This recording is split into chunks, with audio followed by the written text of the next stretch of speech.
Hey guys, you're out in the garage with TheEZGZ. It's late in the day. I am very tired. I've been making videos for 2 days. I hope you have a wonderful Easter. And here you go.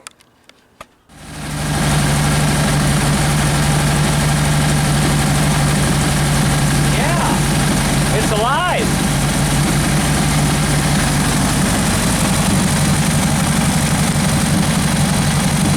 I wish you could hear it. It's just kind of, it's stereo. Those dual glass backs, I don't care if they take off a few horsepower. I always have enjoyed the sound of that.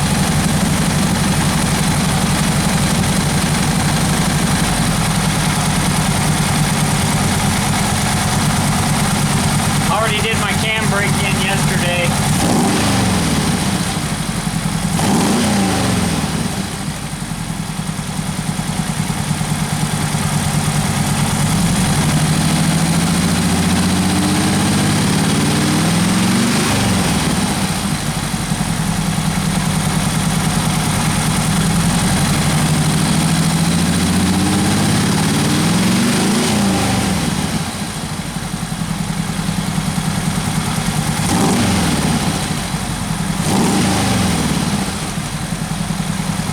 Doesn't look like there's going to be any hesitation. Not surprised it worked that well with the 009 distributor. I thought I was going to have to get the vacuum distributor.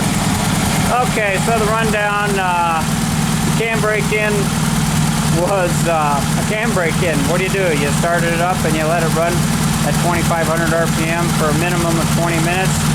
Shut it down, and then, and if you have problems like I did, you will have to, you know, just bear with it. I had one cylinder that it was dead. Ended up I had a bad set of spark plug wires. This thing just would not idle, and sometimes it would run good and then I'd lose a cylinder. I must have been getting some kind of cross-firing or something going on. We've got your oil temperature, dipstick. This is what they call a Gene Berg temperature dipstick. Wow, he didn't invent it. I forget what the name of it is. Somebody will put it in the comments down below. I'm not so sure they still are available. There was one individual that was patented these things, I think, and was making them for everybody.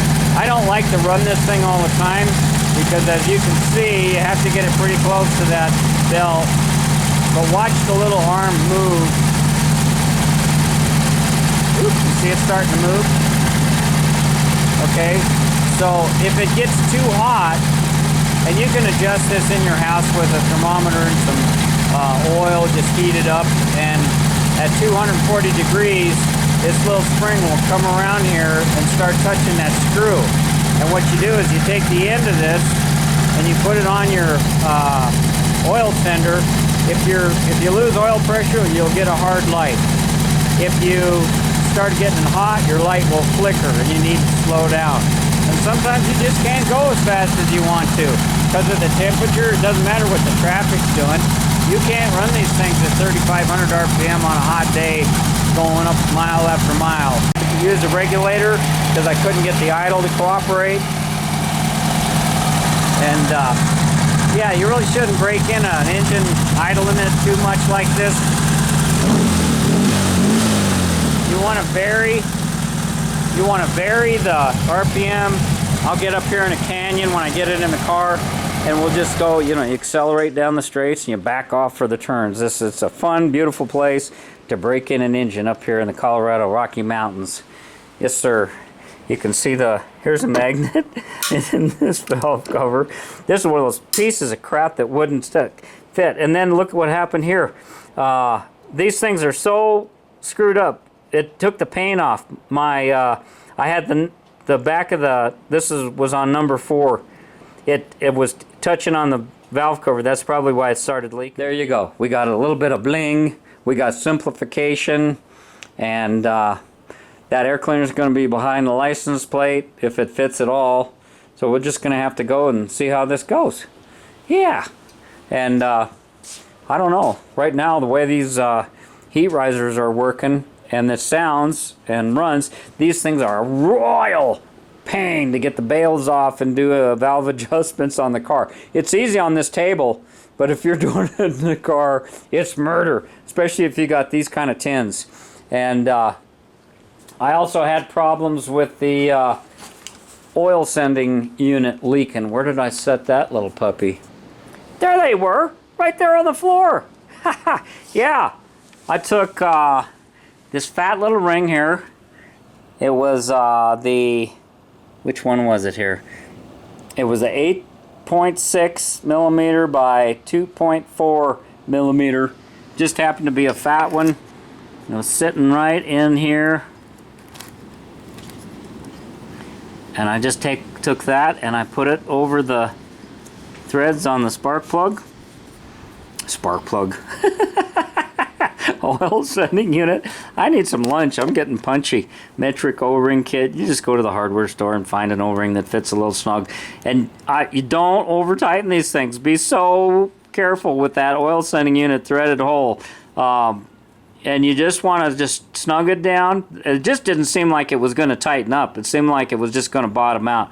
So I put the O-ring on there and I just tightened it a little bit more than by my fingers. And I think what would be cool is if a guy took a tool, there's not enough room to get a straight shot on the case like this with a drill to bevel that edge. Maybe you could do it by hand. It is magnesium. Take that oil sending unit out, and while it's the oil is coming out, just touch it with a little beveling tool, like something like this. Maybe a giant drill bit, I don't know. But if you just go in a little ways and make kind of a little bevel in there, then it'll capture that O-ring. And if you have one of those sending units that doesn't, want to tighten up and you keep going, I don't like using Teflon tape. I use it too when I have to, but even the Teflon tape didn't want to work, and I didn't want to strip it out. So I just put that O-ring on there. I did not bevel it, but I think that's an idea in the future. Might just try a practice on one of these old cases here and see how it goes. So there you have it. Free bonus. I think there's going to be some stuff in the bottom of this. I did see some stuff on the magnet. Very little, but I did see some stuff on the magnet in both the valve covers, and those magnets are back in these valve covers, which are off a different engine, and I just put them on here because I'm like you, I want to see this thing run. I'm excited.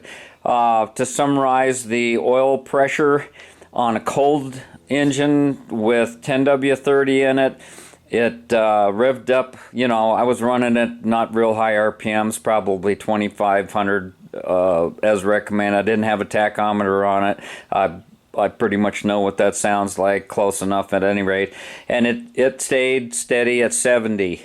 The idle, which I wasn't really idling at a low item, but at lower RPM it dropped off to like 25 PSI.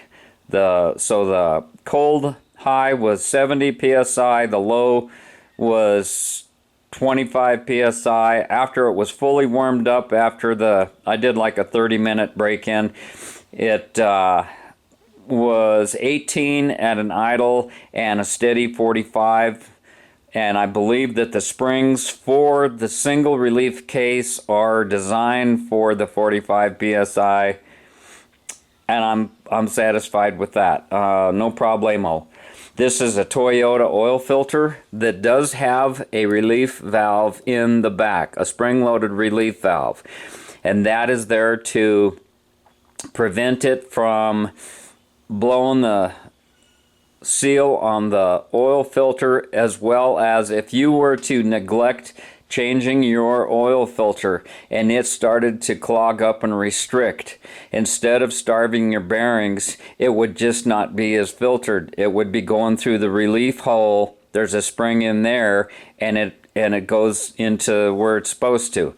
This cheapo filter that I put on here, this was also a Walmart Super Tech, did not have a relief valve. It did have a drain back valve, which I was kind of surprised. And these holes are pretty small. I'm not sure what kind of engine or what this thing was set up for, but it had the small threads.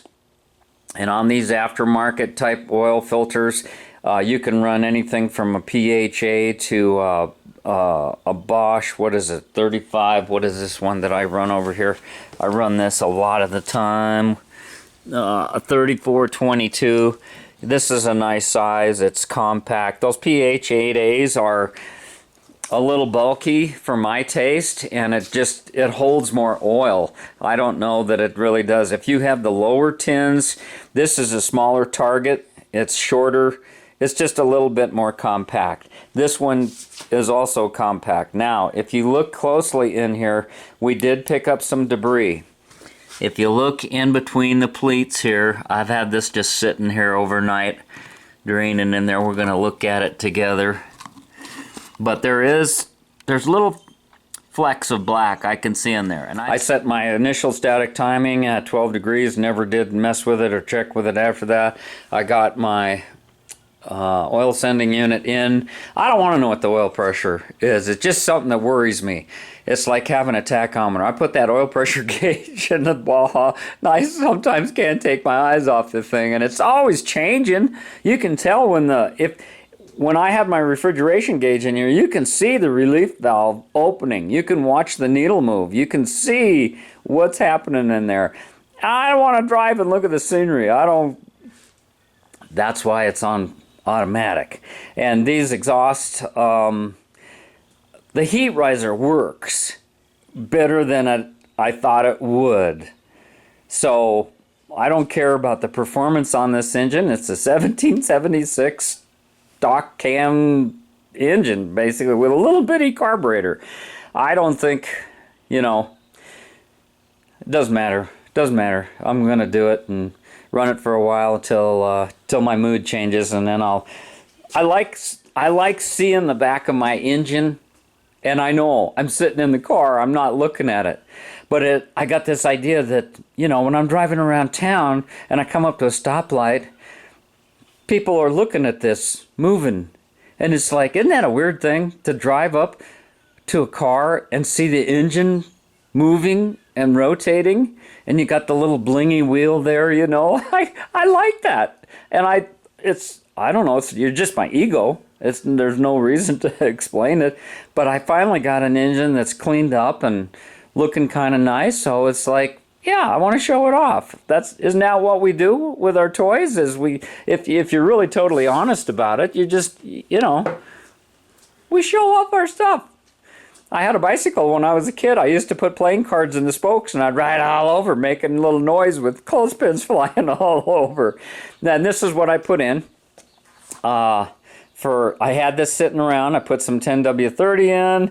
I had some 30 weight VR1 in. I put some of this engine break-in oil additive with Zinc Plus. I didn't put the whole thing in there for sure. And only holds 2 3/4 quarts, probably 3 quarts with the oil filter, and yeah, worked fine. The left side of the engine, 3 and 4, definitely runs hotter. That head runs hotter than this side, at least on the break-in. And I was wondering why number 1 wasn't firing. And after I adjusted the valves, I put in a compression tester, and I cranked it over like 8 or 9, 10 times with the throttle wide open. And I got like 100, it was over 100 pounds, like 105 pounds. And that's with, 5 minutes on the engine. And at this altitude, that would be about 125 pounds. So 120, 125 pounds with 5 minutes on. And I'm hoping, that's the baseline information that I'm collecting. And this video is getting way too long. You saw what you came to see. And we'll start doing more videos, and we'll put it in the car. Okay guys, why don't we call that a wrap? I think we've covered this as much as we need to for the time being, and hopefully by next weekend I'll have the engine in a car and we can go out for a drive. So thanks for watching, thanks for subbing. TheEZGZ out.